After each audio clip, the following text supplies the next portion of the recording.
I've called the book "May I Have Your Attention Please" because when I was growing up and stuff, all I ever really wanted was the attention of people, the attention of you, of anybody, you know.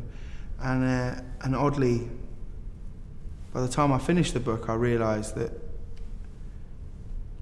if I look back at that person that I wrote about, which I know it still existed 3, 4, 5 years ago, like a want, a need to be in some form of spotlight. When I look at it now, I realise that that person doesn't really exist anymore. I don't feel that. I still have aspirations and ambitions, and there's a lot of things that I would love to do and achieve. But attention is probably not the right word for it anymore. So that's why I called the book that, and that's been the most interesting thing. Is through writing that I've realised that I really don't feel like that anymore. You know.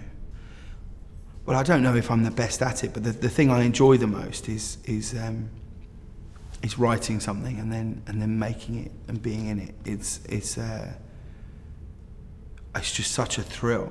Because you feel like so often when you're just acting, you kind of realise that you really are just one cog in a big thing. Whereas if you've put them all together, and then you slot yourself in it. It's so rewarding creatively. When people, before we'd made the 3rd series of Gavin and Stacey, when people used to come up to me and say, what happens in the 3rd series? I used to think, well, I'm just as excited to find out as you are. And the greatest thing is that you find out first, and you get to put all those things together. It's the creating of stuff which is the most creatively fulfilling, because you're actually doing it, as opposed to creating a character in a thing. It's like you're getting to play all the instruments in your favourite band.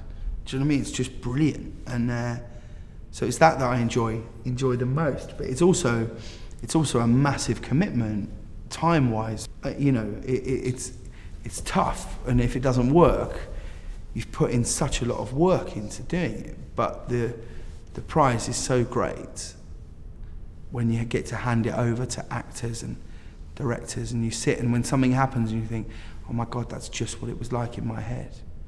That's a really thrilling feeling. Well, I would like to be bigger than Jesus. I'd like to be thought of in a no, I don't know. I just want to carry on.